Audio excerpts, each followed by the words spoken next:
autumn, but we say Merningar.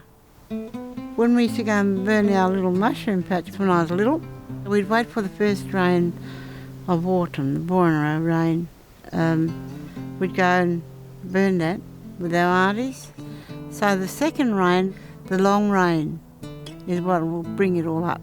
Those two rains at the beginning of the year is what makes the earth sprout. The redtails, or the carrick, they're nesting this time of year, so there'll be a couple of nests around the place with eggs sitting in it. Into the winter, you'd have babies in the nest, learning to fly. June, July, learning to leave the nest and fly off.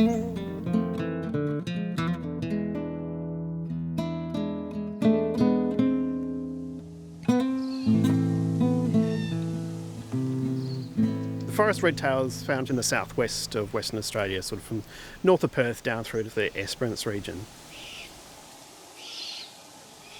What we heard was some begging behaviour, so that's possibly the female trying to get the male to start feeding, which is often a sign of courtship. They need large, mature trees, commonly things like your jarrah and your marries, and they need those for nesting hollows. And it takes a long time, many centuries, for a lot of these trees to produce hollows that are suitable for all of the cockatoo species. This is a great area for them to be feeding. They feed a lot on the jarrah and the marry nuts. They'll also get into pulling the bark off and looking for grubs. So this area is going to be absolutely rich pickings for them.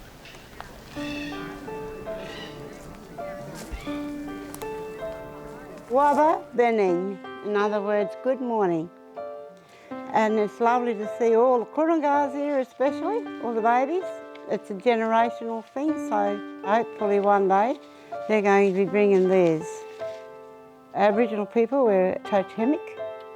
We have two totems, that of an animal and that of a plant. My totem, I'm a yorga, which is a Western Djeran, I believe, if anyone knows about birds. And the chia, which belongs on the coastline. But that's our relationship with their environment. All these plants and things have got people that own them as totems. As a kid, I remember walking through country with aunties mainly, because it was all like women's stuff. And now would be the time we'd go and burn, because the earth is damp. And if you burn in little bits and pieces, it's not going to hurt much, but it's going to make enough charcoal and ash to clean the soil, help it along, help the plants regrow.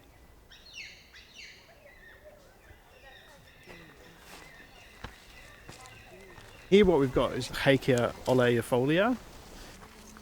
Ordinarily it's a bit of a shrub in the jarrah forest, but these ones are reaching sort of 6-7 metres high, so they're quite tall.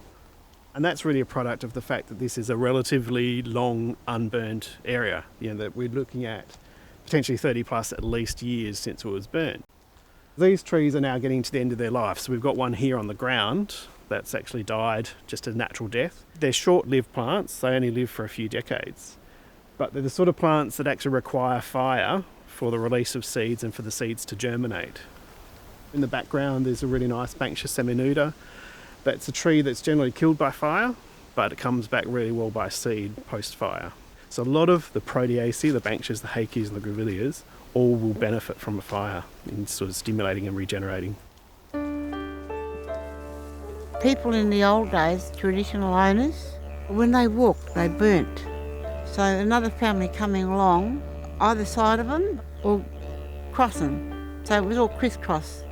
We used to look after our own travel track, burn that, make sure that was cleared, and when the others passed by or passed over, that'd be cleared. So it was just parkland wherever you looked. Every bit of country is different, and it's important to be adapting the way you treat country depending where you are. So for me, where I live, it's been 35, 40 years since it's been burnt, some of it, and it's gone back where it's just sedges, the odd bit of bush poking its head up, and then the trees above. And it is that parkland. It's not that parkland because it's been burnt and burnt, it's that parkland because it's not been burnt for so long. In the wilderness area down here, there's 3 ecosystems that are sort of slightly different and slightly unique, and they're recognised as maybe having a different fire regime and different climatic adaptations to them. Those 3 systems are the tingle forests, the peatlands, and the granite outcrops, like where we are here today at Mount Leahy. And traditionally these areas have stayed wetter for longer periods of time, so they act like little islands of biodiversity. So in the peatlands, for example, we have things like the sunset frog. And there's many other species, on the granites and in the tingle forest that are only found in those areas and nowhere else. The peats are quite a unique wetland where the roots of the plants as they age become the soil, and it builds up over time at a rate of about 1 centimetre per 100 years.